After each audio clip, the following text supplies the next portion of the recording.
एकदम ठीक है, कोई दिक्कत नहीं है। बस से ये गर्मी लग जैसे रही ही है। हाँ? पंखा चला लूँ? गर्मी लग रही है। चला लीजिए, चला लीजिए, कोई दिक्कत नहीं।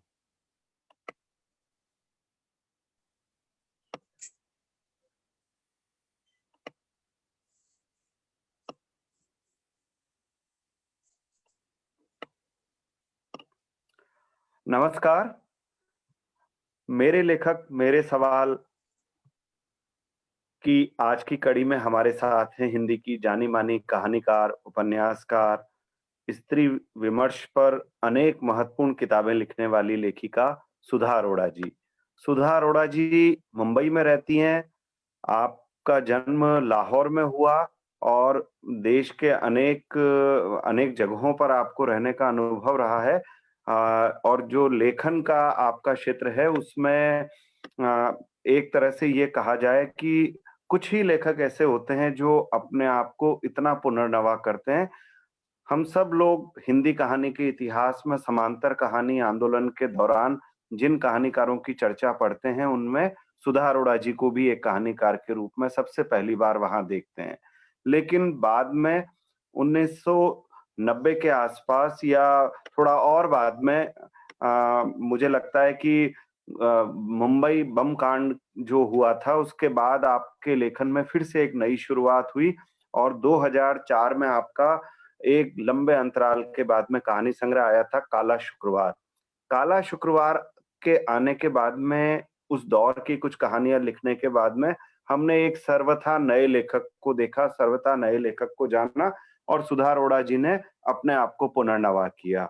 इस दौर में स्त्री विमर्श जो कि हंस और दूसरे तमाम माध्यमों से, साहित्यिक माध्यमों से चर्चा के केंद्र में था, विमर्शों के केंद्र में था। उस स्त्री विमर्श को जिन कुछ लेखिकाओं ने गंभीर शक्ल दी, उसे केवल देह विमर्श तक सीमित रखने जैसे दुराग्रहों से हटाया और ये कहना चाहिए कि स्त्री विमर्श के माध्यम से बड़ी बातें हो सकती है, बड़ी रचनाएँ संभव हो सकती हैं, ये काम सुधा जी के मार्फत हुआ। और हमने देखा कि काला शुक्रवार, उसके बाद कांसे का गिलास, फिर रहोगी तुम वही, एक औरत 3/4, अन्नपूर्णा मंडल की आखिरी चिट्ठी, बुद्ध जब बोलते हैं, अनेक कहानी संग्रह उसके बाद आपके आए, जबकि इससे पहले आपके 3 कहानी संग्रह आ चुके थे। 1967 में बगैर तराशे हुए, 77 में युद्ध विराम और 87 1987 में महानगर की मैथिली। इनके अलावा आपने उपन्यास भी लिखा है और स्त्री विमर्श पर कई सारी पुस्तकें भी आपकी हैं, जिनमें जो एक उपन्यास आपका बड़ा मकबूल हुआ और जिसे पाठकों ने पसंद किया, वो नॉवल था, उपन्यास था, यहीं कहीं था घर। 2010 में वो आया था।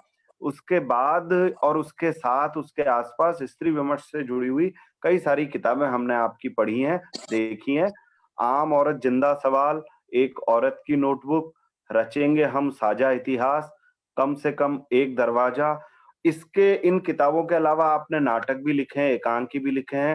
भारत की अनेक बड़ी भाषाओं में, अंग्रेजी में आपकी कहानियों का, आपकी रचनाओं का अनुवाद हुआ है। टीवी और मीडिया से आपका जुड़ाव रहा है। कथादेश जैसी पत्रिका के लिए लगातार दसियों साल तक आप निरंतर लिखती रही हैं और भी बहुत सारे काम महिलाओं के मुद्दे लिखना एक चीज होती है, लेकिन जिसे कहना चाहिए लिखने के साथ-साथ महिलाओं के मुद्दे पर एक्टिविस्ट की तरह जिसे कहना चाहिए कि मैदान में जाकर काम करने जैसी बात भी हमने सुधा जी के व्यक्तित्व में देखी है। तो एक ऐसी लेखिका जो जिन्होंने अभी-अभी मैं बधाई देता हूँ आपको, अभी-अभी आपने अपना 75वाँ जन्मदिन मनाया है और हम लोग उम्मीद करते हैं कि अभी आपसे हम पाठकों को बहुत सारी अच्छी-अच्छी नई कृतियाँ पढ़ने को मिलेंगी। इस कार्यक्रम में मैं आपका स्वागत करता हूँ और जैसा कि मैंने आपको कार्यक्रम से पहले मैं आपसे बता रहा था, आपको निवेदन कर रहा था कि इस कार्यक्रम में आपके पाठकों के, सामान्य पाठकों के कुछ सवाल होते हैं, जो मैं आप तक पहुँचाता हूँ। तो जो पहला सवाल आज हम लोग ले रहे हैं, वो है अशोक शुक्ला जी का।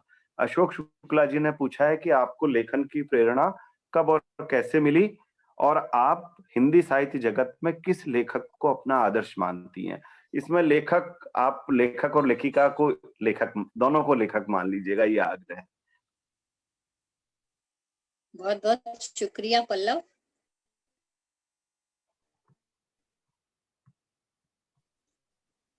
आपने मेरा जी। बहुत विस्तृत मैं कुछ थोड़ी सी असहज हो जाती हूँ जब इतना कुछ कहा जाता है। तो अब सबसे पहले मैं राजपाल एंड सन्स का शुक्रिया अदा करना चाहती हूँ, जिन्होंने मुझे ये सम्मान दिया कि अपने मंच पर बुलाया। और अब मैं आपके सवाल पर आती हूँ कि लेखन की प्रेरणा कहाँ से मिली। तो हमारे घर में ही बहुत साहित्यिक माहौल था। मेरी माँ भी कविताएं लिखती थी।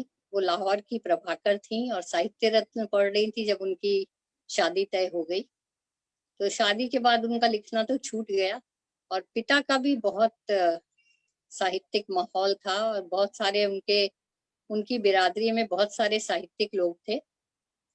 हालांकि पिता एकमात्र थे जो व्यवसायी थे और बाकी सब साहित्यकार हमारे यहाँ आते जाते थे। तो इस तरह साहित्य का माहौल तो था ही, पर लेखन की प्रेरणा जैसा कुछ हुआ नहीं। क्योंकि जब मैं 13-14 साल की थी, तब कुछ ऐसी बीमारी हो गई थी कि बिस्तर पे लेटी रहती थी, तो माँ ने मेरे हाथ में डायरी पकड़ा दी थी कि तो इसमें कुछ लिखा कर। तो लेखन की शुरुआत वहीं से हुई, डायरी लेखन से। और तब स्कूल की पत्रिकाओं में छपती थी कहानियां। और मेरी जो सबसे पहली कहानी थी वो थी एक सेंटिमेंटल डायरी की मौत।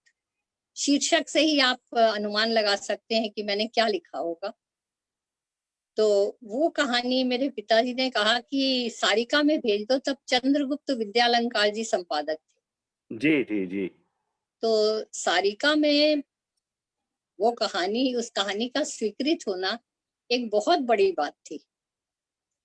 हालांकि वो कहानी स्वीकृत होने के 1 साल बाद छपी और तब तक मेरी धर्मयुग में भी कहानी छप चुकी थी और पहली कहानी मेरी ज्ञानोदय में छपी। तो इस तरह से लेखन की शुरुआत में मुझे लेखन की तरह, लेखक की तरह मैं उसमें दाखिल नहीं हुई। वो जी, शायद मेरी जी। मजबूरी थी। और मुझे ये लगता है कि मेरी कलम ने बहुत शुरू से ही, पहले दिन से ही मेरे लिए थेरेपिस्ट का काम किया है। पहले जैसे बीमार थी तो उस तरह की, बल्कि लोग कहते थे कि आप इतनी कम उम्र में सिर्फ मौत की बातें क्यों करती हैं। हुँ, मौत हुँ, पर हुँ। कहानी, मौत पर कविता, कई कहानियां लिखी। तो अब जो हम उस वक्त उम्र इतनी अपरिपक्व थी कि जो हम आसपास देख रहे थे, जो समझ रहे थे, वही लिख रहे थे। आपने मुझे समांतर कहानी से जोड़ा, पर समांतर कहानी तो बहुत बाद में आई है। मुझे कहानी से जोड़ा गया पहले, जो 60 के दशक में चल रही थी। और मेरी जो शुरुआती कहानियां हैं वो वास्तव में कहानियां हैं, जो एक कहानी का दौर चल रहा था। और मुझे वो कहानियां बहुत ही अपरिपक्व लगती हैं, इमेच्योर कहानियां, जो 18 साल 19 साल की उम्र में और क्या लिख सकती थी मैं। न कोई इतना अनुभव था, न समझ थी। पर उस वक्त वो कहानियां चर्चित हुई, पर बहुत जल्दी ही मैंने समझ लिया कि कहानी सचमुच कहानी के परिदृश्य के लिए सही नहीं है। और वैसे भी यह कहानी का बहुत अल्पजीवी काल था। उसके बाद फिर मैंने जब बलवा कहानी लिखी, जो धर्मयुग में धारावाहिक छपी थी 1970 में, तो उसके बाद ही मेरा कहानी का ढर्रा बदल गया था। वो कहानियों का दौर वो 1-1.5 साल 2 साल के लिए था, जिसमें 20 कहानियां लिख ली शुरुआती दौर में, पर उसके बाद फौरन वो बदल गया था। और प्रेरणा, दरअसल मैं पढ़ती बहुत थी। मेरे माता पिता मुझे और कुछ पढ़ने को कहते थे, मैं कुछ और पढ़ती थी। उस समय जितनी समझ थी उस लिहाज से। हालांकि बहुत कोशिश करती थी, क्योंकि एमए में मुझे एक पत्रिका का संपादन करने के लिए कहा गया था, जो वहाँ की छात्रों की पत्रिका थी, प्रक्रिया। तो उसमें मैंने पाब्लो नेरूदा और वॉल्टर विटमैन, कई इनकी कविताओं का अनुवाद भी किया था अंग्रेजी से। तो काफी पढ़ने, उस वक्त पढ़ने का बहुत क्रेज था मुझ में, जितना लिखने का नहीं था उससे ज्यादा पढ़ने का था। जी, जी। असल में सवाल ये था कि हिंदी साहित्य जगत में किस लेखक को अपना आदर्श मानती हैं? वो प्रेरणा के बाद प्रेरणा जी वाला तो आपने बता दिया। जी। आदर्श वाले पर भी कुछ अगर आप कहना चाहें तो कहें? देखिए, हिंदी साहित्य में प्रेमचंद के अलावा कौन कह सकता है कि उस वक्त और कोई आदर्श रहा होगा, क्योंकि प्रेमचंद की कहानियां तो बिल्कुल सीधे उतर जाती थी। और जैसे उनकी कहानियां जो उसको स्ट्रक्चर के लिहाज से भी देखें, शिल्पगत लिहाज से, भाषा के लिहाज से, तो प्रेमचंद की ईदगाह कहानी, जी, प्रेमचंद की सवा सेर गेहूं कहानी, ठाकुर का जी, कुआं जी। कहानी, ये सब कहानियां मास्टरपीस थी। और दरअसल मुझे जब पीएचडी के लिए एनरोल किया गया तो मैं चाहती थी प्रेमचंद की कहानियों पर करना, क्योंकि मैं मेरा मेरा फर्स्ट क्लास फर्स्ट आया था रैंक एमए में। तो लेकिन मुझे मेरे गाइड ने कहा नहीं नहीं, ये बहुत घिस पिट गया है और इस पे बहुत लोग कर रहे हैं। तो मुझे हिंदी कविता में मिथक तत्व पे पीएचडी के लिए एनरोल किया गया। तो स्कॉलरशिप भी मिली, लेकिन जैसी कि मेरी आदत है, बहुत ज्यादा धीरज मुझ में है नहीं, तो मैं उस विषय पर कर नहीं पाई। पर मेरा अगर बस चलता तो मैं प्रेमचंद पे ही रिसर्च करना चाहती थी। तो प्रेमचंद के अलावा रविन्द्रनाथ टैगोर, और चूंकि कलकत्ता में रहती थी तो बंगाली लेखकों का बहुत प्रभाव था। विमल मित्र, जरासंध, आशापूर्णा देवी, बाद में महाश्वेता देवी तो मेरी बहुत बड़ी प्रेरणा स्रोत रही। इस्मत आपा को पढ़ा था, मंटो को पढ़ा था, लेकिन बाद में महाश्वेता देवी से मेरा बहुत जुड़ाव था और काफी परिचय भी था, कई बार उनसे मिलना भी हुआ था, तो मैं उनको अपना रोल मॉडल मानती थी। जी, जी, जी, जी। बढ़िया। अ, इसी इसी मिजाज के कुछ सवाल और हैं जिनको मैं पहले ले लेता हूँ। श्रुति कानूनगो का सवाल है, आपकी रचना प्रक्रिया क्या है? कहानी और उपन्यास के लेखन में क्या अंतर होता है? आपको कौन-सा काम ज़्यादा कठिन लगता है? देखिए, जैसा मेरा स्वभाव है उसमें मुझे उपन्यास लिखना ही ज्यादा कठिन लगता है, क्योंकि उसमें बहुत सा समय चाहिए, बहुत एकाग्रता चाहिए और बहुत बड़े फलक पर काम करना पड़ता है। लेकिन रचना प्रक्रिया तो मैं कहूंगी हर कहानी की अलग रचना प्रक्रिया होती है। जी। मेरे साथ ये जरूर है कि मुझे कहानियों के विषय ढूंढने के लिए या कहानियों की थीम ढूंढने के लिए मुझे बाहर नहीं जाना पड़ा कभी भी। हमेशा कहानियों के विषय जैसे खुद चलकर मेरे पास आते रहे या मेरे आसपास मौजूद रहे। तो मैंने जो भी कहानियां लिखी वो बहुत नजदीक से देखी हुई, झेली हुई, वो नायिकाओं की या नायकों की तकलीफ देखी हुई थी और उन्हीं पे मैंने लिखा। मुझे कभी भी बाहर जाके, कई बार लोग पूछते हैं, अपनी लेखिकाएं मित्र भी कहती हैं कि अरे ये कहानी कहाँ से उठाई। तो मुझे कहानी ढूंढने कभी नहीं जाना पड़ा, कभी नहीं। और मैंने कभी नहीं देखा, सोचा कि इस पे कहानी लिखी जा सकती। जी, जी। कहानियां इतनी ज्यादा दिमाग पर दस्तक देती थी कि उन्हें लिखे बिना एक निजात नहीं मिलती थी। तो सारा का सारा लेखन मजबूरी में किया गया लेखन, अपने को उसमें से निकालने के लिए किया गया। जी, जी। अ, एक सवाल, एक नहीं 2 सवाल हैं तेजिंदर सिंह जी के, जो शायद पंजाब से हैं और वो अभी जुड़े हुए भी हैं हमारे साथ। उन्होंने 2 सवाल पूछे हैं। पहला सवाल ये है कि एक पाठक साहित्यकार के रूप में कैसे परिवर्तित होता है? तो पहले इसी पर बात कर लें, फिर दूसरा पूछता हूँ। जी जी। देखिए, पाठक तो हम लोग सब होते हैं। जो जी, साहित्यकार जी। है वो क्या पाठक नहीं है? वो भी पाठक है। और वो जब रचता है तब भी वो पढ़ता तो चलता है। किसी अपने आसपास की चीजों को पढ़े बगैर आप लेखन में सारे कमरे बंद करके, सारी खिड़कियां बंद करके आप लिख नहीं सकते।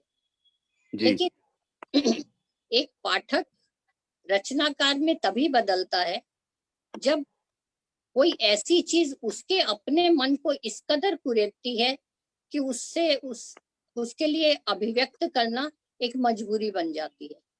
आउटलेट जिसको कहते हैं, एक आउटलेट हमारे सामने कलम होती है, लेखन होता है, कागज और पन्ने होते हैं।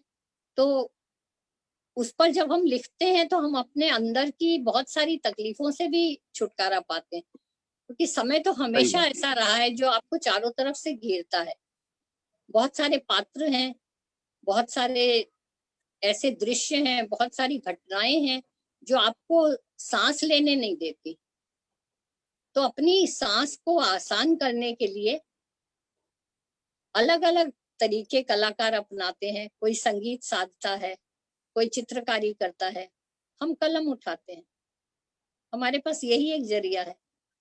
बहुत बार परेशान होके सोचा कि छोड़ दो, लिखना छोड़ दो, अब बस बहुत हो गया, पर नहीं हो पाता। लिखना छोड़ भी देती हूँ। मेरे तो बहुत बहुत मेरे साथ ऐसे मेंटल ब्लॉक्स आए हैं जो मैंने, लोग अगर 4-5 दिन, हफ्ता भर, महीना भर नहीं लिखते तो परेशान हो जाते हैं कि हमने लिखा नहीं। मेरे तो ये मेंटल ब्लॉक सालों चलते हैं, कई साल तक लिख नहीं पाती हूँ। तो फिर एकदम से कुछ होता है कि वो टूट जाता है अवरोध। तो पाठक का रचनाकार में बदलना एक तरह से बांध का टूट जाना है। बिल्कुल, बिल्कुल। बढ़िया, आपने अच्छे से बताया इस पूरी बात को। बहुत अच्छा लगा। दूसरा सवाल जो है तेजिंदर सिंह जी का, वो सवाल ये है, सवाल नहीं है, एक तरह से एक फरमाइश है। उन्होंने लिखा है कि आपका जन्म पंजाब में हुआ है, बड़ी खुशी होगी अगर 1-2 बातें पंजाबी में कर दें। तो अगर लाहौर का कोई किस्सा सुना दें तो ज़्यादा अच्छा है। हालाँकि मैं जानता हूँ कि आपका जन्म हुआ और फिर शायद थोड़े ही दिनों बाद में आप लोग लाहौर से कलकत्ता या इधर आ गए थे। तो अगर कुछ लाहौर तेजिंदर की सिंह जी। तो लाहौर की बहुत सी बातें मेरे ज़हन में हैं, क्योंकि मेरे दादा, दादी, नाना, नानी, पिता सब लाहौर की बातें किया करते थे। और जब मैंने असगर वजाहत जी का वो नाटक देखा, जी। जिस लाहौर नहीं देखा, तो मेरा बहुत मन था कि मैं किसी तरह लाहौर एक बार घूम कर आऊं, क्योंकि जी, इतना जी, जी। ज्यादा हमने सुना हुआ था उसके बारे में। और मेरे दादाजी तो वहां पर लाहौर में ही काम करते थे, वो भी व्यवसायी थे। तो एक दुकान चलाते थे छोटी मोटी। वो उनका जो पार्टनर था वो मुस्लिम था। और लाहौर में जब दंगे भड़के तो उसने कहा कि आप यहाँ से निकल जाओ, ये मुसलमानों सुरक्षित का नहीं है। मोहल्ला है, आपके लिए निकल जाना ठीक है। तो दादाजी ने कहा कि मैं निकल तो जाऊंगा, लेकिन मैं तुम्हें तुम्हें ऐसे परेशानी में नहीं डालना चाहता। तो उन्होंने दादाजी को 3 दिन तक घर में बंद रखा। और उसके बाद जब वो गए तो उनके, वो ऐसे ही बताते थे कि सिक्कों की भरी हुई थैली बिना गिने उनके हाथ में रख दी कि ये आप लेकर जाओ। मतलब और बहुत ज्यादा भाईचारा था, बहुत ज्यादा सौहार्द था। हम लोग इतनी कहानियां जो सुनते हैं हिंदू मुस्लिम वैमनस्य की, लाहौर में जो लोग रहे हैं साथ, उनसे पूछिए कभी, कि वो हमेशा कहते थे कि वो वो दंगे वाले वो कोई और है। जो हमारे मुस्लिम भाई हैं वो तो बहुत हमारे अपने हैं, लेकिन वो कोई और है। उसमें वो मतलब दंगाई में हिंदू भी है और मुस्लिम भी है। उसमें कोई जाति नहीं थी, दंगाइयों की कोई जात नहीं थी। वहां हिंदू भी थे और मुस्लिम भी थे। और दोनों ने कितनी हिफाजत की है आपस में, मित्रों ने। उसकी कई कहानियां हैं, मैंने कहीं लिखी भी है। मेरा जो उपन्यास है उसमें एक अध्याय है लाहौर, लाहौर का वो गुजरा जमाना। जी, जी, जी। यही कहीं था घर में, एक पूरा अध्याय है जिसमें दादी बिल्कुल। सिर्फ लाहौर में पुरानी बातों में जीती रहती हैं। वहां जैसे दादी कहती थी कि हमारे घर जब कोई मुस्लिम आता था खाने, तो उसके बर्तन हम अलग रखते थे, ऊपर रखते थे, और वो उसपे बर्तनों का तो विभाजन था, लेकिन मन का कोई विभाजन नहीं था। अच्छा, मन बहुत जुड़ा हुआ था। दादी तो पंजाबी में बोलती होंगी ना? बिल्कुल पंजाबी में बोलती थी। कैसे बिल्कुल बोलती थी? बोलती थी। अच्छा, पंजाबी में मैं बोल के कुछ भाई बताऊं? वो फरमाइश तो यही थी ना कि पंजाबी में बोलिए आप। अब जैसे हमारे यहाँ गालियां दी जाती थी, रुड़ रुड़ जानी बेड़ा गर्क हो तेरा, तो हमारी दादी बोलती थी बेड़ा तर जाए तेरा। कभी नहीं अरे बोलती थी वाह! बेड़ा गर्क हो। बेड़ा गर्क हो नहीं बोलती थी, बेड़ा तर जाए तेरा। वाह! मतलब गालियों को भी वो प्यार, गालियों में भी उनका प्यार झलकता था। जी, जी, जी। और तो बहुत बहुत बढ़िया। सारी हाँ, चीजें, हाँ, नहीं, मेरे नहीं, मैं मेरा जो उपन्यास समझ है सकता यही हूँ। कहीं था घर, जी। उसमें उसका उसका जो पंजाबी अनुवाद हुआ है वो अच्छा, अच्छा, अच्छा। अ, अमरिंदर सिंह बाठ ने किया है। क्या पूरा नाम मैं ठीक से भी याद नहीं कर पा रही हूँ। उन्होंने किया है, और उन्होंने कहा कि देखिए ये हिंदी में जो शीर्षक था ना, इतना पोएटिक काव्यात्मक शीर्षक था, यही कहीं था घर। तो उन्होंने उसका पंजाबी में नाम दिया वेख तियां दे लेख। वो भी उसमें रिदम है कि देखो बेटियों की किस्मत, बेटियों हुँ, की हुँ, हुँ। नियति, नियति देखो वेख तियां दे लेख। तो जो हमारे पंजाबी भाई तेजिंदर सिंह जी बोल रहे हैं, उनको मैं कहूंगी कि तुसी जरा वेख तियां दे लेख एक बारी लैके पढ़ लो, बहुत बढ़िया। ਤੁਹਾਡੇ ਉੱਤੇ जरूर मिलता होएगा। बिल्कुल मिलेगा वो अगर चाहेंगे तो किताब खोजना आजकल बिल्कुल मुश्किल काम नहीं है, आसान काम है, नहीं, ज़रूर मिल जाएगा। अमेज़न पे भी है, अमेज़न पर जी। है। जी, जी, जी। यूनिस्टार से आई हुई है किताब, चंडीगढ़ से। जी, जी। तो अगला जी। सवाल लेता हूँ मैं। मनीषा व्यास जी का ये सवाल है, वो कह रही हैं कि मन्नू जी से आपका परिचय कैसे हुआ? आपने उन पर किताब संपादित की है। उनसे मित्रता की के का प्रसंग बताएँ और यह भी बताएँ कि एक बड़ी लेखिका से यह मित्रता कैसी लगती है? देखिए हमारी बहुत अनोखी मित्रता है।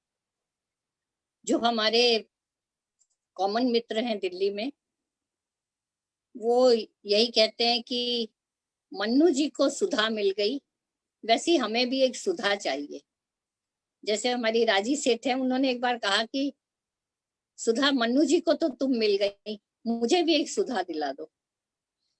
ऐसा कई लोगों ने कहा कि मन्नू जी कितना, मतलब उनका कितना काम तुम कर देती हो, उनकी किताबें सहेजना, ये करना वो करना। लेकिन वो लोग ये नहीं जानते कि मन्नू जी ने मेरे लिए क्या क्या किया। मन्नू जी ने जितना मुझे संभाला, सहेजा, जितना मॉरल सपोर्ट दिया, एक माँ ही वैसा कर सकती है। पर हम लोगों जी। की दोस्ती बहुत पुरानी थी। यह सिर्फ इत्तेफाक था कि जब मैंने देखा कि मैं हेल्प से जुड़ी हुई थी, और जब महिलाओं के लिए काम कर रही थी, तो मैंने जब देखा कि मन्नू जी बहुत डिप्रेशन में जा रही हैं, और वो बार बार अपनी बेटी से कह रही थी कि मुझे इतना, उनको न्यूरोलजिया का दर्द होता था, तो कहती थी कि मुझे सर्जरी करवानी है। तो मुझे ऐसा लगा कि उनको सर्जरी की जरूरत नहीं है, उनको एक इमोशनल सपोर्ट की जरूरत है। वो बिल्कुल खो गई थी क्योंकि उनके सारे दोस्त छूट गए थे। तो मुझे लगा कि मैं यहाँ बैठकर इतना दूसरों के लिए काम कर रही हूँ, हमारी अपनी अग्रज मित्र इस तरह से अकेली पड़ रही हैं। तो फिर मैं दिल्ली गई, और मैंने, ये 2007-8 की बात है, तो मैंने जब उनसे बात की तो मुझे लगा कि एक लेखक के लिए क्या होता है, लिखना ही सब कुछ होता है। और जब लिखना छूट जाए या वो नहीं लिख पा रहा है, तो बहुत अवसाद में चला जाता है। जी। तो मैंने कथा देश में मैं कॉलम कर रही थी, और मैंने हरि नारायण जी से कहा कि हम लोग अगले ही अंक से अनाउंस करते हैं कि मन्नू जी पर हम एक विशेषांक निकालेंगे। और वो बस वो 6 महीने तक, देखिए पल्लव जी, उसका 6 महीने तक विज्ञापन आता रहा। और उसमें सब नाम जो हमने सोच रखे थे वो सब नाम दिए थे। ये 6 महीने का जो काम करना था, उस दौरान मन्नू जी की वो जो न्यूरोलजिया का दर्द था, वो ठीक हो गया। वो बहुत उबर आई उससे, और ये एक तरह से उनके लिए एक थेरेपी हो गई थी। तो मुझे ये समझ में आ गया था कि उनको दवाइयों से ठीक नहीं किया जा सकता। दवाइयों की सिर्फ डोज बढ़ा सकते हैं, डोज कम कर सकते हैं, पर वो उनका इलाज नहीं था। जी, जी, और जी। बिल्कुल यही बात में उन्होंने मेरे साथ किया। जब मुझे जरूरत पड़ी, तो वो मेरे लिए एक मजबूत स्तंभ की तरह खड़ी थी। मैंने तो बहुत लिखा है। अभी मैंने हाल ही में एक कार्यक्रम भी किया था लेखक कोना में, मन्नू जी पर मैं बोल रही थी। तो मुझे बड़ी तकलीफ होती है जब मन्नू जी को लेखक के रूप में तो वो सब जगह जानी जाती है, लेकिन व्यक्ति के रूप में जब उनको सही नहीं समझा जाता, और उन पर इधर उधर से जब कुछ ताने कसे जाते हैं, मुझे बहुत बुरा लगता है। वो बहुत अच्छी, बहुत सादा, सरल, सहज, बहुत ट्रांसपेरेंट इंसान है। तो ये हम लोगों का हम दोनों एक दूसरे के लिए बिल्कुल मजबूत जोड़ की तरह है। बढ़िया, बढ़िया। बल्कि मैं मौका है तो मैं भी एक फ़रमाइश करूँगा आपसे कि जी, मन बनाएँ आप और मन्नू जी पर एक पूरी किताब लिखें, मन्नू जी पर एक संस्मरणात्मक किताब लिखें। वो हम सब लोगों के लिए जोरदार चीज़ होगी। नहीं, मैं मन्नू जी की जीवनी लिख रही हूँ। मुझे पूरी बहुत किताब ही बढ़िया, बहुत लिखनी बढ़िया, है, बहुत बढ़िया, क्योंकि बहुत जरूरत बढ़िया। है उसकी। एक लेखिका को आप सिर्फ लेखन से जानते नहीं है, वो काफी नहीं है। उसके जीवन के बारे में भी जानना बहुत जरूरी है। जी, जी, जी, जी, जी। ठीक बात है।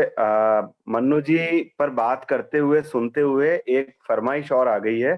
आपने अभी एक अपने पंजाबी प्रशंसक का मन रखा, अब एक बंगाली प्रशंसिका की फ़रमाइश है मीता दास जी की। वो कह रही हैं कि मैं चाहूँगी बांग्ला भाषा में कुछ कहें अपने बचपन के पल। अब बांग्ला मुझे तो नहीं आती, खाबे और शोबे से ज़्यादा मैं नहीं समझ पाता, लेकिन आप कुछ उनका मन रखने के लिए कह दीजिए, तो शायद उन्हें अच्छा लगेगा। बांग्ला भाषा का तो मेरा ये हाल है कि मैं जब बम्बई में आई थी, तो मैं लिफ्ट में, हमारी ही बिल्डिंग में लिफ्ट में जब बंगाली कोई महिला जाती आती थी, तो मैं उससे बांग्ला में बात करने लगती थी, क्योंकि मैं आई वॉज क्रेविंग, एकदम क्रेविंग थी कि बांग्ला में बात करूं, बांग्ला बोलूं। बांग्ला बोलने को नहीं मिलती थी, तो वो मुझे अंग्रेजी में जवाब देती थी। मैं बांग्ला बोल रही हूँ, वो अंग्रेजी बोल रही है। तो फिर मुझे समझ में आ गया कि ये वो तबका नहीं है जिससे मैं बांग्ला भाषा को रिवाइव कर सकूं। लेकिन अब तो मेरा, जहाँ मैं रहती हूँ पवई में, तो पूरा एक मेरी मित्र मंडली है बंगाली भाषी महिलाओं की। মানে ওদের সঙ্গে কথা বলে আমার যে আনন্দ পাই আমি, সে আর কিছু বলতে হবে না। অনেক কিছু কথা আছে, আর বাংলা ভাষার মতো মিষ্টি ভাষা কেউ নেই। हाँ, बिल्कुल मीठी भाषा है। बहुत मीठी भाषा है। और जो सही जो हमने महाश्वेता देवी को या आशापूर्णा देवी को बांग्ला में जो पढ़ा है, अरे वाह! उसका जो आनंद है वो आप हिंदी में पढ़ के नहीं पा सकते। सही बात है, सही बात है, सही बात है। इवन बिल्कुल सही बात है। रविन्द्रनाथ टैगोर की गीतांजलि के हिंदी में इतने अनुवाद हुए हैं, लेकिन और बहुत बड़े बड़े लेखकों कवियों ने भी अनुवाद किए हैं, लेकिन वो चीज नहीं आती है जो सही बात है, सही रविन्द्रनाथ बात टैगोर की गीतांजलि में है, या नवारुण भट्टाचार्य की कविताओं में जो चीज है, वो उसके अनुवाद में नहीं आ पाती है। तो जी, मूल जी, जी। भाषा पढ़ने का अपना आनंद होता है। जी, जी, जी। तो ये आज मुझे बड़ा अच्छा लग रहा है कि हमने पंजाब बल्कि लाहौर से शांति निकेतन की यात्रा हमने कर ली। पंजाबी में भी बात की, पंजाबी में भी आपसे सुना और बांग्ला में भी सुना। आज बहुत अच्छा लग रहा है मुझे, सच में आनंद आ रहा है। अब एक थोड़ा-सा ऐसा सवाल जो बड़ा शास्त्रीय किस्म का सवाल है, लेकिन जो जिससे सभी लोगों का पाला पड़ता है, आपका भी पड़ा होगा, आज फिर पड़ने वाला है और वो ये है कि साहित्य समाज का दर्पण है। आज के परिवेश में यह कथन कहाँ तक उचित है? ये सवाल है मयंक वर्मा जी का। जी, साहित्य समाज का दर्पण तो है, लेकिन मुझे लगता है आज साहित्य को समाज के लिए मशाल बनने की ज्यादा जरूरत है। सिर्फ दर्पण बनकर काम चलने वाला नहीं है। अब वो प्रेमचंद वाला जमाना नहीं है, चला गया वो। आज जैसी विकट स्थितियों से हम गुजर रहे हैं, सिर्फ समाज को दर्पण दिखाकर नहीं चलने वाला है। हमें उससे आगे बढ़कर कुछ ऐसी चीजें रचनी होंगी, समाज को देनी होंगी कि वो उसको थाम कर रास्ता आगे का तलाश सके, क्योंकि बहुत अंधेरा है आज, जी बहुत अंधेरा है। और अभी तो जैसी स्थितियां हैं उसमें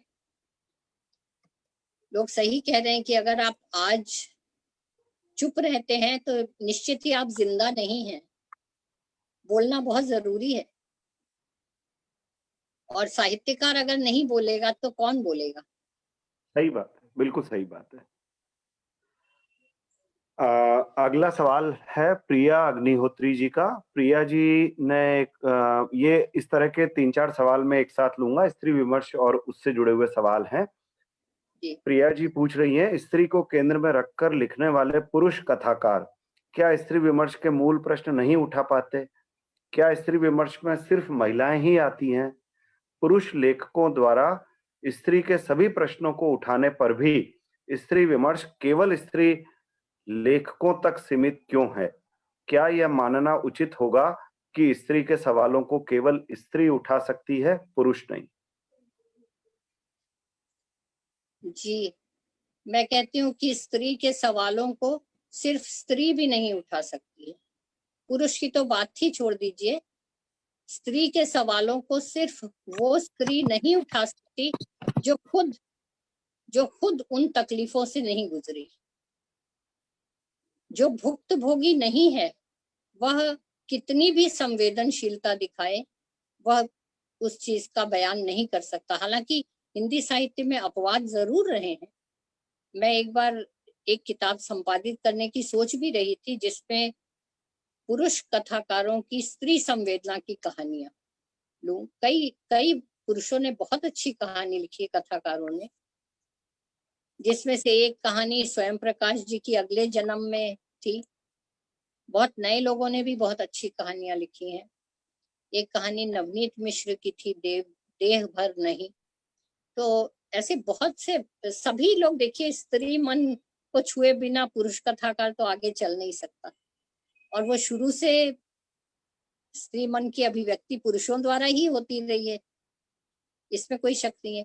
लेकिन बिल्कुल वैसे ही जैसे दलित की व्यथा एक गैर दलित उतनी संवेदनशीलता से नहीं कर सकता, वैसे ही स्त्री की व्यथा भी एक पुरुष नहीं कर सकता, उतनी उतनी संवेदना से नहीं कर सकता। मुझे राजकिशोर का एक कथन याद आता है इसके लिए, जो मैंने अपनी एक किताब में लिखा भी था। वो मैं दोहराना चाहूंगी कि पुरुष लेखक कितनी भी संवेदनशीलता दिखाए, वह स्त्री का अपना वृत्तांत नहीं लिख सकता। स्त्री के पक्ष में लेखन पुरुष का आदर्शवाद है, जबकि स्त्री का अपने पक्ष में लेखन यथार्थवाद है, उसका यथार्थवाद है। और आदर्श की तुलना में यथार्थ की जड़ें हमेशा मजबूत और गहरी होती है। तो मेरा तो यही मानना है, मुझसे आप असहमत हो सकते हैं, लेकिन मैं ये कहती हूँ कि वे स्त्रियां भी नहीं लिख सकती। आप तो सिर्फ पुरुषों की बात कर रहे हैं, लेकिन वो स्त्री वर्ग भी स्त्रियों की बात नहीं कर सकता जो पुरुषों के कंधों पर चढ़कर अपने रास्ते तलाशता है, जो पुरुषों की हिमायत के बिना आगे नहीं चल सकता, जो उनकी बाट जो होता है। तो वो स्त्रियां भी नहीं लिख सकती। मैं उन स्त्रियों को भी उस पुरुषवादी समाज में ही शामिल मानती हूँ। आप ये मत समझिए कि पितृसत्ता सिर्फ पुरुषों से पनप रही है, सही नहीं। बात है, सही बात है, सही पुरुष बात है। सत्ता सिर्फ पुरुषों से नहीं, स्त्रियों से भी उतनी ही पनप रही है।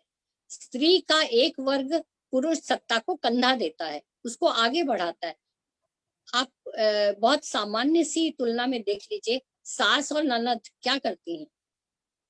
एक बाहर से आई नई लड़की जो बेचारी कितने सपने लेकर घर में आई है, उसको कितना ज्यादा वो प्रताड़ित करती हैं, और उसमें बेटा कुछ नहीं बोलता, ससुर कुछ नहीं बोलता, सब उसमें उनके चंगुल में आ जाते हैं।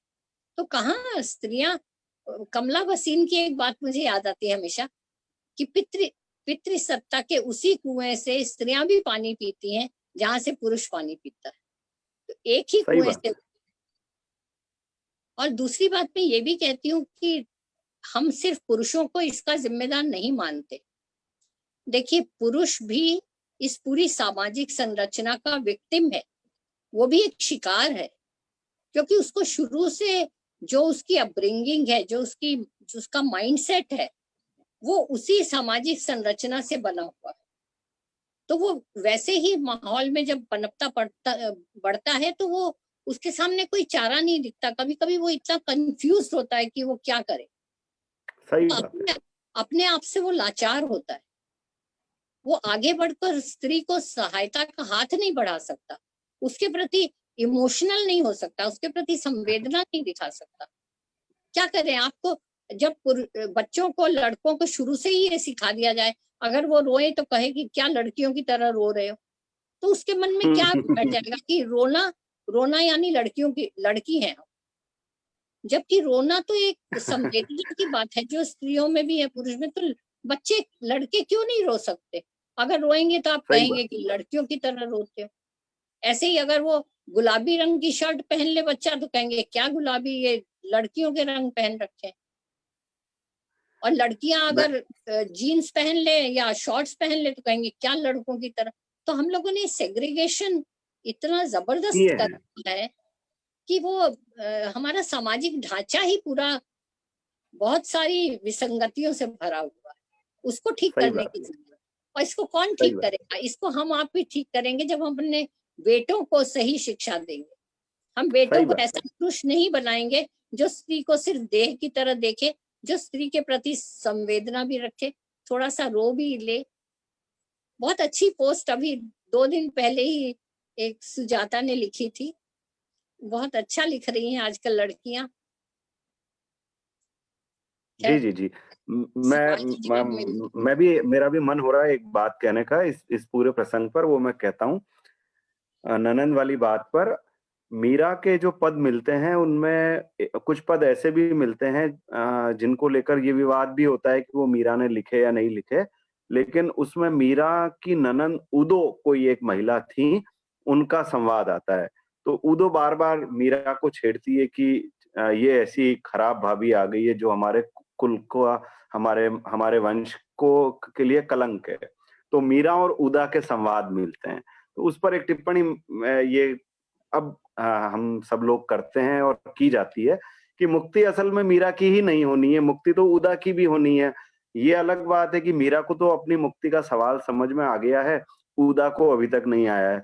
तो जब तक उदा ये सवाल ना समझ ले, तब तक उदा से भी हमको बजाय शिकायत के या उससे उसके प्रति असंवेदनशील होने के या क्रोध करने के, उसको अपने बराबर लाने की कोशिश करनी चाहिए। ऐसा ऐसा हमको अ, मतलब मीरा मीरा अचानक से इधर पिछले 10-15 सालों में स्त्री विमर्श की वजह से और तमाम और दूसरी वजहों से चर्चा के केंद्र में भी आई, और सबको ये लगा कि एक ऐसा पुराना आइकॉन हमारे पास है जो उस ज़माने में आज के 500-600 साल पहले बुलंदी से अपनी बात कहने की हिम्मत कर रही थी। तो वहाँ भी इस जो आपने ब बात कही ना पितृसत्ता वाली, और जो ये कहा कि मुक्ति का सवाल अकेले का नहीं है, सबका है, और ये आपकी बात बिल्कुल सही है।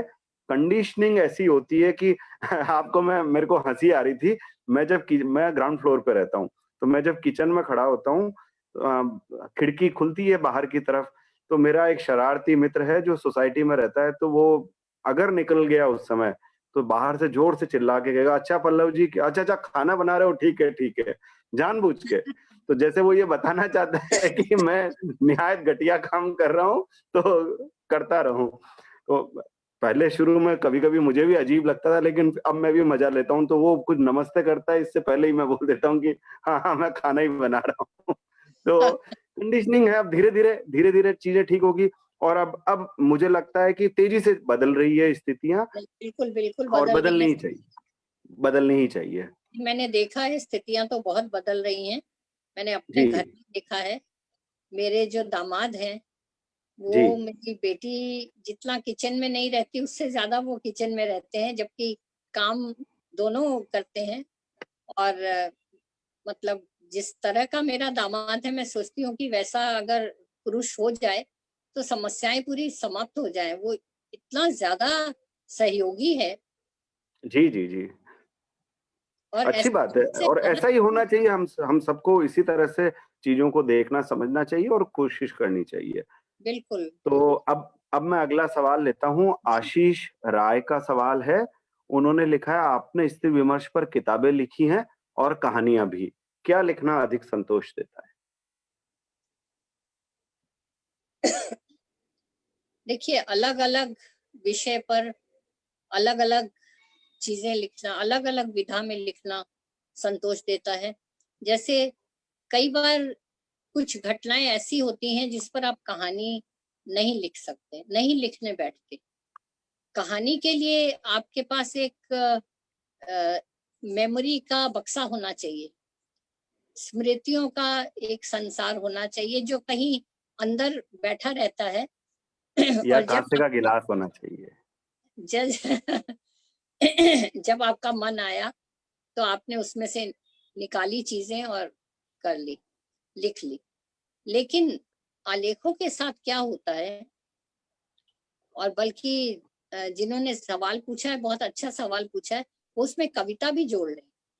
जी। स्त्री विमर्श पर, स्त्री के मुद्दों पर कहानियां भी लिखी मैंने, आलेख भी लिखे और कविताएं भी लिखी। तो कई बार ऐसा हुआ कि एक आलेख मैंने लिखा था, जो ये शिक्षित लड़कियां, पढ़ी लिखी लड़कियां आत्महत्याएं करती हैं। जी, जी। उनकी ज्यादातर उनकी वजह ये होती है कि उनको उनका सपोर्ट सिस्टम, वो अगर प्रेम विवाह करती हैं तो सपोर्ट सिस्टम पीछे छोड़ आती है। जी। माँ बाप उनके लिए दरवाजा बंद कर देते हैं और वो वापस जाने के लिए उनके पास रास्ता नहीं रहता। और फिर वो, चाहे वो सीए और एमबीए होती हैं, लेकिन उनको एक डेड एंड दिखाई देता है अपनी जिंदगी में। तो इस पर मैंने एक आलेख लिखा। और वो आलेख लिखने के बाद मुझे लगा कि पता नहीं ये उतनी तेजी, मतलब उतनी तुरशी के साथ मैं बात अपनी समझा नहीं पाई हूँ। और उस आलेख को खत्म करने के बाद मैंने छोटी सी एक कविता मेरे दिमाग में आई, मैंने लिखी, कम से कम एक दरवाजा। और वो कविता इतनी ज्यादा पसंद की गई, कुछ महिला संगठनों में भी उसके पोस्टर लगा रखे हैं। तो कई बार एक ही चीज आप अलग अलग विधाओं में लिख देते हैं, और कई बार एक जो विषय है वो एक ही विधा में अट सकता है, दूसरी में नहीं जा सकता। तो कहानी विधा बिल्कुल अलग है और आलेख विधा बिल्कुल अलग है। मैं इस पे एक और चीज बताना चाहूंगी कि जी। मैंने छोटे छोटे स्तंभ लिखे, और उन जो स्त्री मुद्दों पर ही, जिनका जनसत्ता में लिखती थी मैं, अखबार के, दैनिक अखबार के साप्ताहिक कॉलम था, उसका नाम था वामा। तो उसमें मुझे सिर्फ 700 शब्दों के अंदर लिखनी पड़ती थी एक बात, और वो लगभग 1 साल तक वो कॉलम चला। और उसमें मैंने जो लिखा उसने मुझे कहानियों से, आलेखों से ज्यादा संतुष्टि दी। और वो बहुत बहुत ज्यादा लोगों तक, उसकी पहुंच बहुत ज्यादा लोगों तक है, क्योंकि अखबार का पन्ना है। तो मुझे ये हैरानी हुई जब मैंने देखा कि बीसियों साल बाद लोगों ने उस अखबार की कटिंग संभाल कर रखी हुई थी, उस कॉलम की। तब मैंने ये किताब के लिए वो भेजा था। आम औरत जिंदा सवाल में सारे कॉलम तो नहीं है, लेकिन कुछ एक है। तो अलग अलग विधाएं आपकी अलग अलग मांग को पूरा करती हैं। जो चीज कहानियों में अट सकती है वो कहानी में ही अटेगी। कहानी एक नफासत वाली चीज है, और कहानी में आप जैसा है या जैसा हुआ वो दिखाते हैं, पर जैसा होना चाहिए वो आप आलेखों में ही कह सकते हैं। ये बहुत बड़ा ठीक फर्क है ठीक बात रचनात्मक है। लेखन में और आलेखों में। असल में ये हुआ है कि इस कविता की चर्चा और ये सारी बातचीत सुनकर अनेक श्रोताओं ने, पाठकों ने फरमाइश की है कि वो कविता आप सुना दीजिए।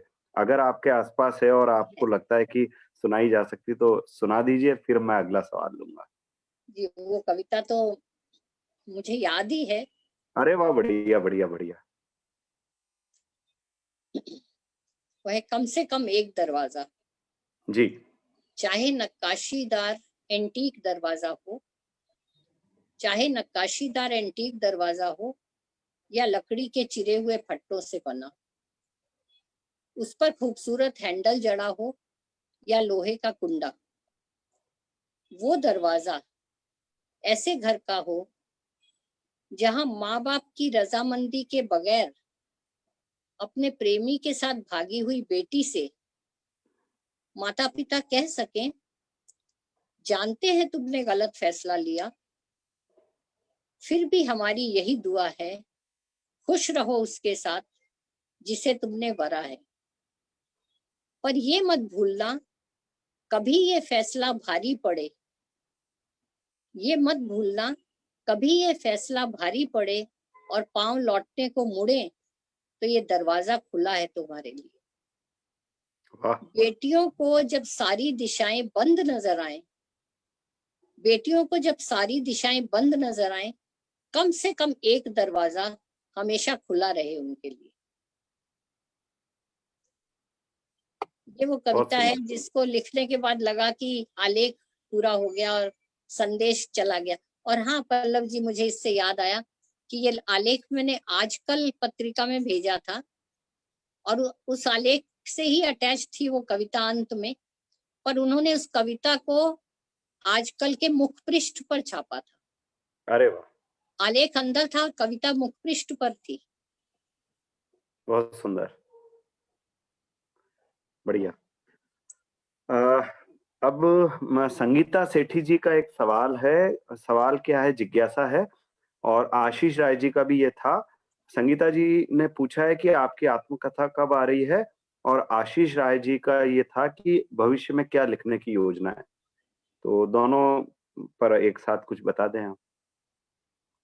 जी हाँ, आत्मकथा लिखने की योजना भी है और उसके दरअसल वो उसका पूरा रफ ड्राफ्ट लिखा गया है, लेकिन उससे पहले मुझे एक उपन्यास पूरा करना है। वो उपन्यास पूरा करने के बाद मैं उसको आत्मकथा को रिवाइज करूंगी, क्योंकि आत्मकथा लिखना थोड़ा सा टेढ़ा काम है। आप हुँ। बहुत से लोग उससे जुड़े होते हैं और बहुत कुछ आपको सिर्फ अपने बारे में नहीं, बहुत कुछ सोचना होता है। जी, जी। पर फिर भी आत्मकथा तो लिखना ही है, क्योंकि वो सिर्फ मेरी कहानी नहीं होगी, वो बहुत सी औरतों की कहानी होगी।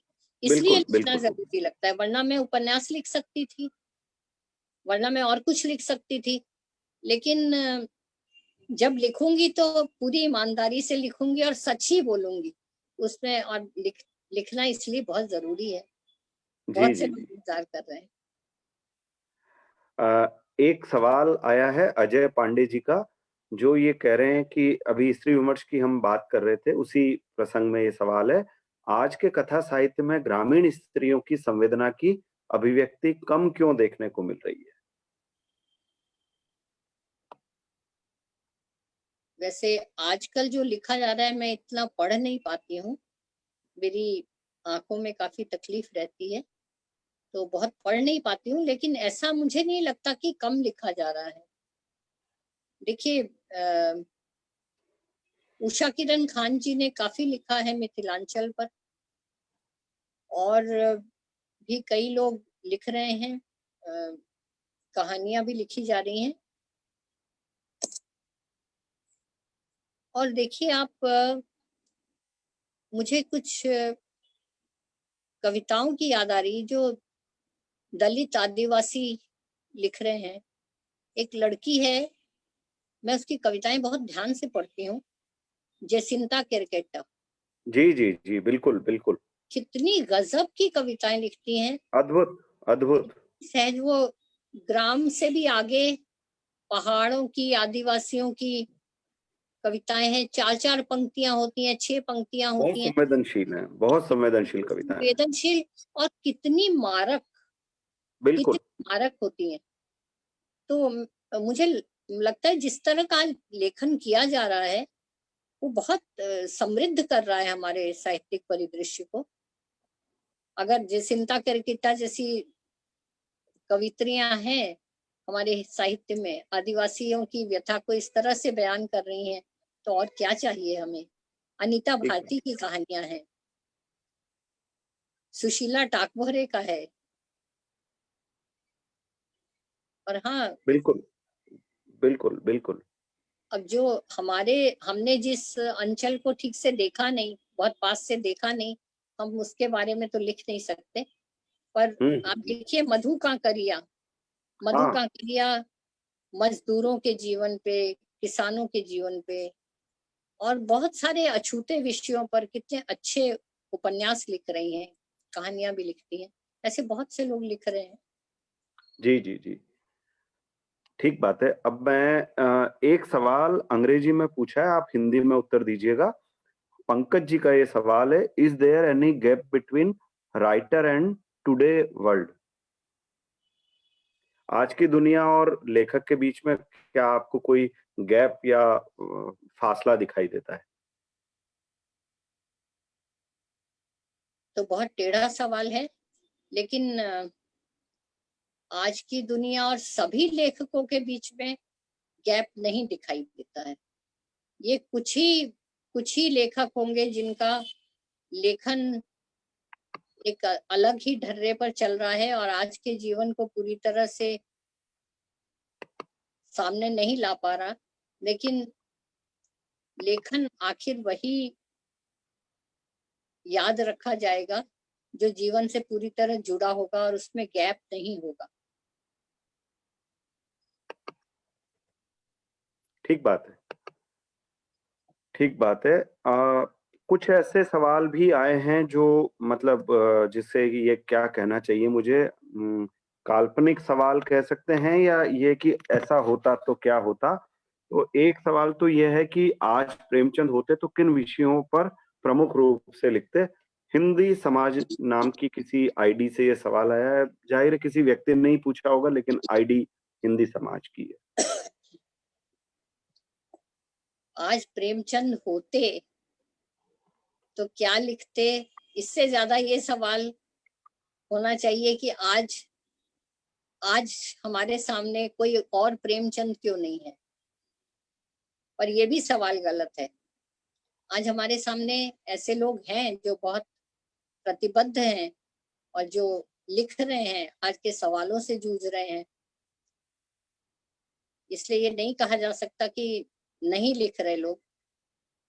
पर हाँ, आज प्रेमचंद होते तो वो जरूर जिस तरह की घटनाएं हो रही हैं, जिस तरह में जब से ये लॉकडाउन हुआ है, मैं पिछले 10 दिनों से, देखिए पल्लव जी, मैं आपको एक घटना बताती हूँ। मैं 5 महीने बैंगलोर में थी बिटिया के पास और अभी मैं लौटी हूँ, दिवाली के एक दिन पहले लौटी हूँ। और जब से मैं लौटी हूँ, मैं लगातार लॉकडाउन में ये जो सिक्योरिटी गार्ड हैं, जो काम वाली बाइयां हैं, जो सहायिकाएं हैं, जो सब्जी बेचने वाले हैं, जो ठेले वाले, मतलब जो नारियल पानी देते हैं और तमाम तरह के लोग, इतने लोगों की इतनी व्यथा कथा मैंने सुनी है, इतनी ज्यादा कि आप जी, जी, सोच जी। नहीं सकते कि हम किस दौर में जी रहे हैं। किस तरह से हम अपनी अट्टालिकाओं में बैठे हुए बहुत संतुष्ट हैं कि सब चल रहा है, लेकिन आप अनुमान भी नहीं लगा सकते कि क्या हुआ है लोगों के साथ। आम आदमी कहाँ मर रहा है, खप रहा है, क्या कुछ हो रहा है उसके साथ, आप लोग सोच भी नहीं सकते।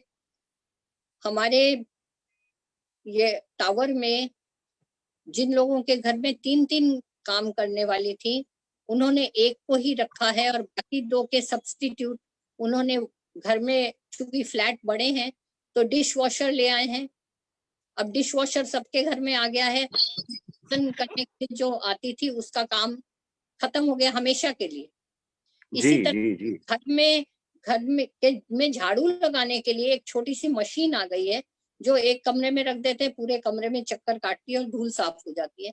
तो मतलब मैन आदमी का जो लेबर है वो किस तरह से कटता गया, और ये लॉकडाउन ने इन लोगों की आजीविका पर कितना बड़ा प्रहार किया है, ये एक middle class, upper middle class वाले लोग सोच भी नहीं सकते।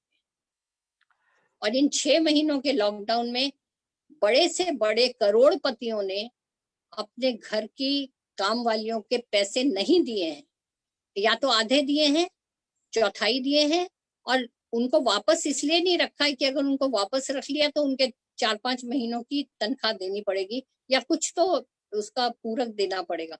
ये बहुत बड़ा, इतना बड़ा नुकसान हुआ है लॉकडाउन से। मतलब देश में किस तरह के निर्णय लिए जाते रहे हैं, क्या कुछ हो रहा है, ये हम लोग सोच भी नहीं सकते। हम बहुत अपने यूटोपिया में रहते हैं, अपने बहुत खुशनुमा माहौल में रह रहे हैं, हमें पता ही नहीं है कि क्या रहा है। उसके सबका मुआवजा ये लोग, ये जमात भर रही है, और ठीक ऐसा कह नहीं रहे हैं कि आप। हमारे पास देने को नहीं है, बहुत कुछ है देने को, पर हम नहीं दे रहे हैं। और ज्यादा मतलब स्वार्थी बना दिया है लॉकडाउन ने, और इन सारी कोरोना के बाद वाली परिस्थितियों ने और ज्यादा हमको लालची और जिसको कहना चाहिए कि परिग्रही बना दिया है। आप बहुत असंवेदनशील बहुत असंवेदनशीलता असंवेदनशील बहुत हो गया। देखने इस को। लॉकडाउन ने हमें इंसान और गैर इंसान में फर्क करना बता दिया। जी, जी, जी, जी। कौन सही इंसान है बात। और बहुत क्रूर है, बहुत असंवेदनशील है, वो हम पहचान पा रहे हैं। और हमारे लेखकों में, साहित्यकारों में लोग किस तरह से चुप हैं, बोलते नहीं हैं। ये क्या छोटी बात है?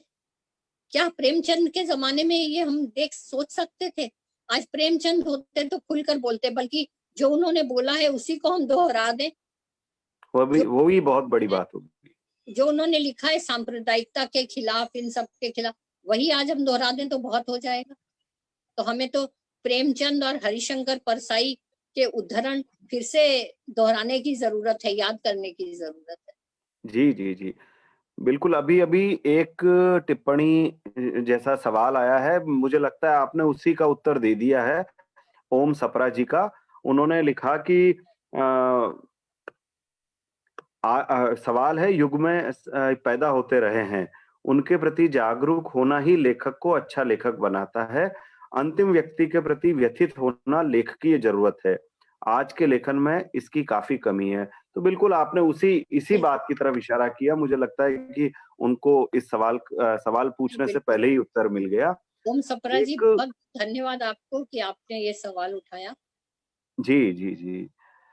2-3 सवाल और हैं, मैं एक-एक करके लेता हूँ। मीनाक्षी वर्मा जी का सवाल है, कोई पात्र जो आपके हृदय के बहुत करीब हो, बताइए? मैं मतलब मैं इसमें थोड़ा-सा इज़ाफ़ा कर देता हूँ। ऐसे 2 पात्र बताइए कम से कम। जी, एक तो वो जो आपने रचे हैं और एक वो जो आपने पाए हैं विरासत में या आपने पढ़े हैं दूसरों के यहाँ। जी। जो मैंने रचे हैं उसमें एक पात्र बिल्कुल काल्पनिक है, लेकिन उसको रचकर मुझे बहुत अच्छा लगा। वो है, मेरी 2 कहानियाँ अभी एकदम से याद कर रही हूँ तो और कुछ याद नहीं आ रहा। 2 कहानियाँ हैं, एक है कांसे का गिलास और एक कहानी है कांच के इधर और उधर। इन दोनों कहानियों में मैंने एक बच्ची की काल्पनिक पात्र है जिसको लिया है चिल्की, और उसके इर्द गिर्द कहानी पूरी बुनी हुई है। कांसे का गिलास में है कि वो बच्ची जिसके माँ बाप अलग हो गए हैं और वो अपनी दादी के पास रह रही है। माँ बाप में तलाक हो गया है और वो अपनी दादी के पास रह रही है।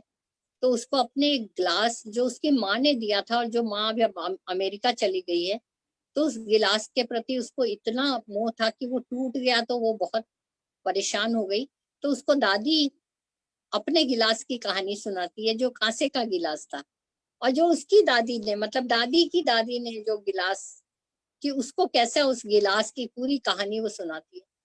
एक तो वो है कहानी, और दूसरी है कांच के इधर और उधर, जिसमें ये चिल्की जिस स्कूल में जो मोबाइल क्रैश में पढ़ने जाती है, वहाँ पे मजदूरों के वो पढ़ने नहीं जाती है, सॉरी, वो उनसे दोस्ती हो जाती है जो मोबाइल क्रैश के बच्चे हैं। एक मजदूर के बच्चे हैं, जिस मजदूर की ऊपर के माले से गिरकर मौत हो गई, जो गूंगा था, सुन नहीं सकता था, बोल नहीं सकता था।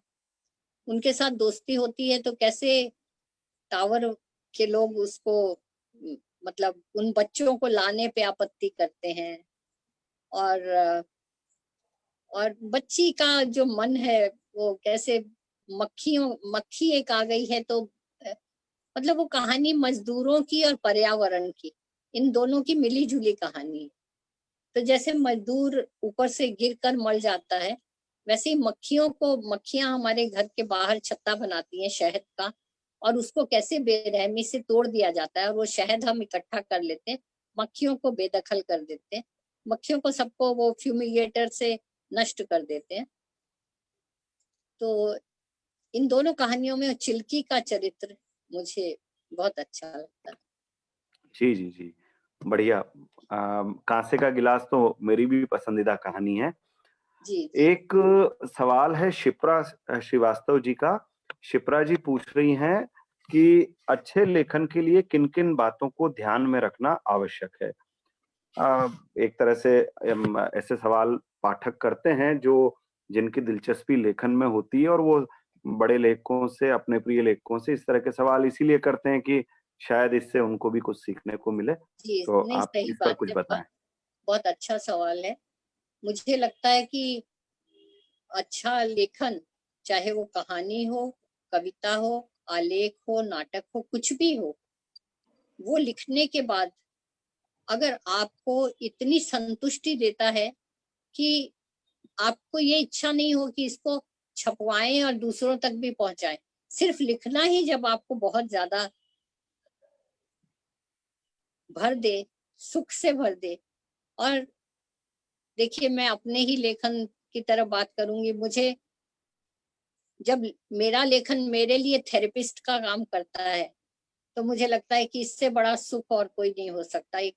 एक लिखने वाले के लिए जब उसको कुछ लिख कर अपनी तकलीफों से निजात मिले, अपने अंदर जो घुट रहा है उससे अगर उसको निजात मिलती है, तो ये निश्चित मानिए कि वो जब एक बड़े समूह तक पहुंचेगा तो वो उन पर भी वैसे ही संप्रेषित होगा, क्योंकि जो चीज आपके मन की गहराइयों से निकलती है, वो उसके लिए रास्ता दूसरों तक बनाना भी उतना ही आसान होता है।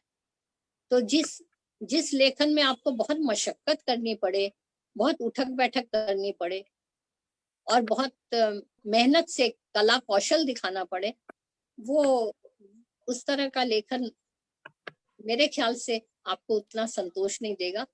और बड़े वर्ग तक रीच के लिए पहले वो आपको संतुष्ट करे, तो ये अच्छा जी, आपको सही भी बात अच्छा। है, सही बात। जी। एक सवाल है चौपाल पत्रिका के संपादक कामेश्वर प्रसाद सिंह का। वो पूछ रहे हैं कि वर्तमान साहित्यिक पत्रिकाओं में से कौन-सी पत्रिकाएँ आप नियमित रूप से पढ़ते हैं? जी, पत्रिकाएं, देखिए, नियमित रूप से तो मैं हंस हंस पढ़ती हूँ, कथा देश पढ़ती हूँ, पहल और तद्भव पढ़ती हूँ, और इसके अलावा आकार आकार पत्रिका मुझे बहुत पसंद है। एक पत्रिका और शुरू हुई थी मंतव्य, लेकिन शायद अभी नहीं आ रही है। तो पत्रिकाएं बहुत हैं, दो आबा है, बहुत सी अच्छी पत्रिकाएं आज निकल रही हैं। लेकिन अफसोस है कि हमने हमने जो पत्रिकाओं का स्वर्ण युग देखा हुआ है बहुत पहले, धर्मयुग, साप्ताहिक हिंदुस्तान, सारिका वाला, वो तो एक अब सपना बनकर रह गया है। अब उसके उस समय की तो बात अलग ही थी, जब लेखक बहुत बड़ी, बहुत ऊंची चीज हुआ करता था, और पत्रिकाओं में एक एक कहानी पर जब हमारे पास 250-300 चिट्ठियां आ जाया करती थी, डाक में जब हाथ भरते थे तो हाथों में चिट्ठियों का गुच्छा आता था पूरा, तो वो माहौल तो अलग ही था। आज वैसा माहौल नहीं रह गया, आज तो चिट्ठियां लिखना लोग भूल गए हैं, और अब तो सब कुछ व्हाट्सएप और ईमेल पर होता है, उसमें वो सही बात है। बात नहीं रह गई। लेकिन हाँ, पत्रिकाएं बहुत अच्छी निकल रही हैं, पहल, तद्भव, अंश, कथादेश और उद्भावना। उद्भावना भी बहुत जी, का है। बिल्कुल, बिल्कुल। बस अब मैं आखिर में 2 बातें, और एक अभी-अभी नीरज कुमार का फरमाइश कह लीजिए, जो भी कह लीजिए, उनका ये है कि हिंदी, पंजाबी और बंगाली के साथ अंत में एक प्रसंग मराठी में भी अवश्य होना चाहिए। तो एक तो ये है, और एक है जो शुरू में मैंने आपसे कहा था, सुंदर शर्मा जी का आग्रह था कि रहोगी तुम वही के कुछ अंश सुना दीजिए। ये 2 आखिरी बातें हैं मेरी तरफ से। इनके अलावा आप कुछ कहना चाहें तो मंच खुला हुआ है। जी, मराठी तो मैं बोल नहीं पाऊंगी, मैं समझ लेती हूँ अच्छी तरह से, और मेरी कई कहानियों में पात्र खूब मराठी बोलते हैं। महानगर की मैथिली से शुरू होकर, और अभी ये कांच के इधर और उधर, और कई कहानियों में मराठी पात्र हैं, और मैं बहुत अच्छी तरह मराठी समझ लेती हूँ। मेरी बहुत सारी मराठी मित्र भी हैं, लेकिन मैं मराठी गलत बोलूंगी ये मुझे अच्छा नहीं लगेगा, जी, इसलिए जी, मैं। जी। और मेरा दामाद भी, जिसकी मैंने अभी इतनी तारीफ की, वो भी महाराष्ट्रियन है, रानाडे परिवार से, कॉमरेड परिवार से है वो। तो लेकिन अफसोस है कि इतने मराठी भाषियों से घिरे हुए भी मैं मराठी बोलने में अभी भी बहुत कंफर्ट जोन में नहीं होती हूँ, इसलिए मुझे क्षमा करें। कोई बात नहीं, रहोगी तुम वही। रहोगी तुम वही।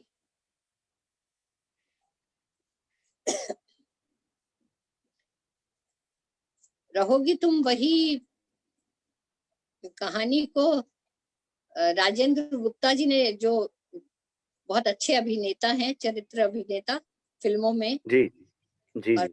कर्मी, उन्होंने उन्होंने पढ़ के सुनाया था, और उनका शायद वो नेट पर भी होगा। और इसी कहानी का अंग्रेजी वर्जन सईद जाफरी, अब फिल्म अभिनेता सईद जाफरी ने नेहरू सेंटर लंदन में पाठ किया था इसका। अच्छा, अच्छा, अच्छा। हाँ, तब ये कहानी का शीर्षक था उसमें, आर यू लिसनिंग। हुँ। तो मैं रहोगी तुम वही का थोड़ा सा ही अंश सुनाती हूँ। जी, जी, जी।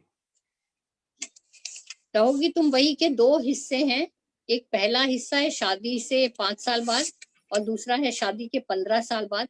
मैं दोनों में से 2-2 हिस्से सुनाती हूँ।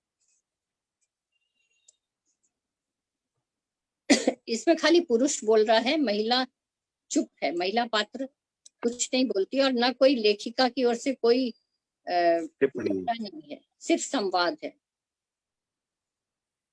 ये कोई खाना है? रोज वही दाल रोटी बैगन भिंडी और आलू। आलू के बिना भी कोई सब्जी होती है इस हिंदुस्तान में या नहीं? मटर में आलू, गोभी में आलू, मेथी में आलू, हर चीज में आलू। तुमसे ढंग का खाना भी नहीं बनाया जाता। अब और कुछ नहीं करती हो तो कम से कम खाना तो सलीके से बनाया करो। जाओ, 1 महीना अपनी माँ के पास लगाओ, उनसे कुछ रेसिपीज नोट करके ले आना। अम्मा तो तुम्हारी इतना बढ़िया खाना बनाती है, तुम्हें कुछ नहीं सिखाया? कभी चाइनीज बनाओ, कॉन्टिनेंटल बनाओ, खाने में कोई वैरायटी तो हो।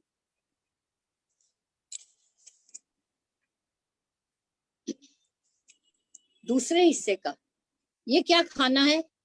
बोर हो गए हैं रोज रोज सूप पी पी कर, और ये फलाना ढिमकाना बेक्ड और बॉइल्ड वेजिटेबल खा खा कर।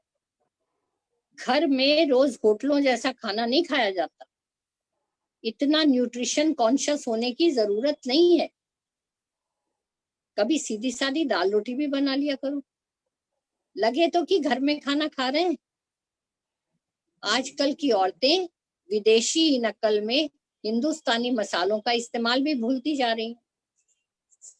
ये एक टुकड़ा है, दूसरा सुना रही हूँ।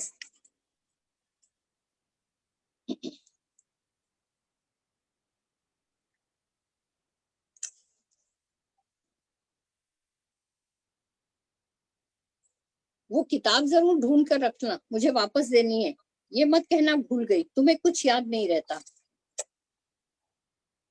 तुम सारा दिन यही करती रहती हो क्या? जब देखो तो लिथड़ी बैठी हो बच्चों में।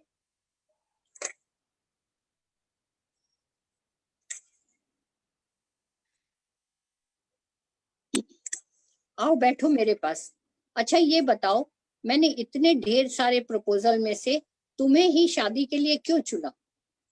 इसलिए कि तुम पढ़ी लिखी थी, संगीत विशारद थी, गजलों में तुम्हारी दिलचस्पी थी, इतने खूबसूरत लैंडस्केप तुम्हारे घर की दीवारों पर लगे थे।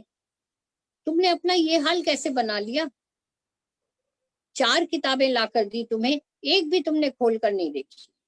ऐसी ही बीवियों के शौहर फिर दूसरी खुले दिमाग वाली औरतों के चक्कर में पड़ जाते हैं, और तुम्हारे जैसी बीवियां घर में बैठकर टसुए बहाती पर अपने को सुधारने की कोशिश बिल्कुल नहीं करेंगी। अब इसका 15 साल बाद वाला। सोना नहीं है क्या? 12 बज रहे हैं, बहुत पढ़ाकू बन रही हो आजकल। तुम्हें नहीं सोना है तो दूसरे कमरे में जाकर पढ़ो। मेहरबानी करके इस कमरे की बत्ती बुझा दो और मुझे सोने दो। अब हाथ से किताब छोड़ो तो सही। सच कह रहा हूँ, मुझे गुस्सा आ गया तो इस कमरे की एक एक किताब को इस खिड़की से बाहर फेंक दूंगा, फिर देखता हूँ कैसे। अरे कमाल है, मैं बोले जा रहा हूँ, तुम सुन ही नहीं रही हो। ऐसा भी क्या पढ़ रही हो जिसे पढ़े बिना तुम्हारा जन्म अधूरा रह जाएगा? कितनी भी किताबें पढ़ लो, तुम्हारी बुद्धि में कोई बढ़ोतरी होने वाली नहीं है। रहोगी तो तुम वही। बहुत सुंदर, बहुत बढ़िया कहानी है। हम लोगों ने पूरी कहानी अपने कॉलेज में आप ही से सुनी थी। और ये कुछ ऐसी रचनाएं हैं जिनको बार-बार पढ़ने सुनने का मन करता है। और बल्कि मैं ये कहूँगा, ऐसी रचनाएं हिंदी या किसी भी भाषा में ऐसी रचनाएं उस भाषा में और पाठक बनाने का काम करती हैं। तो इस इतनी कहानी के बारे में एक और बात बताना चाहती हूँ। जरूर जरूर जरूर ये जरूर। मेरी एक किताब, कहानी संग्रह उर्दू में आया था, रहोगी तुम वही ही नाम था उसका। जी। कैसे किसके हाथ में पड़ गया मुझे नहीं पता, लेकिन 2013 में यह सीरियल बना और 2015 में मुझे मेरी मित्र सुमति सक्सेना लाल ने, जो कथाकार हैं, उन्होंने मुझे मैसेज किया कि अरे आपकी कहानी पर तो पाकिस्तान टीवी ने सीरियल बनाया है 4 एपिसोड का। तो मैंने कहा मुझे तो पता ही नहीं। तो कहते देखिए, आपको नाम भी नहीं दिया और ऐसे बना दिया, आपसे परमिशन ली? मैंने कहा नहीं। तो जब देखा तो उन्होंने ये रहोगी तुम वही कहानी पर 4 एपिसोड में, मतलब संवाद बिल्कुल एक के बाद एक, जिस जिस तार में है ना संवाद, बिल्कुल वैसे ही संवाद लेकर उसमें अपनी तरफ से उन्होंने सिर्फ बीच बीच में थोड़ा सा बैक वॉइस जोड़ी थी, वॉइस ओवर थोड़ा सा था जो बहुत जरा सा, लेकिन 4 एपिसोड में उन्होंने इस कहानी पर धारावाहिक बनाया।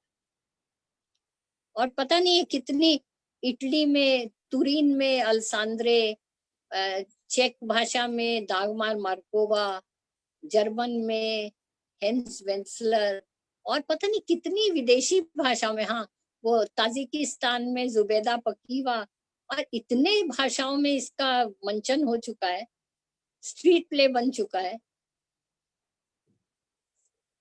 लेकिन तो ये अपनी कहानी। गुस्ताखी माफ हो तो मैं कह दूं कि पूरी दुनिया के पुरुषों की पीड़ा यही है बेचारों की।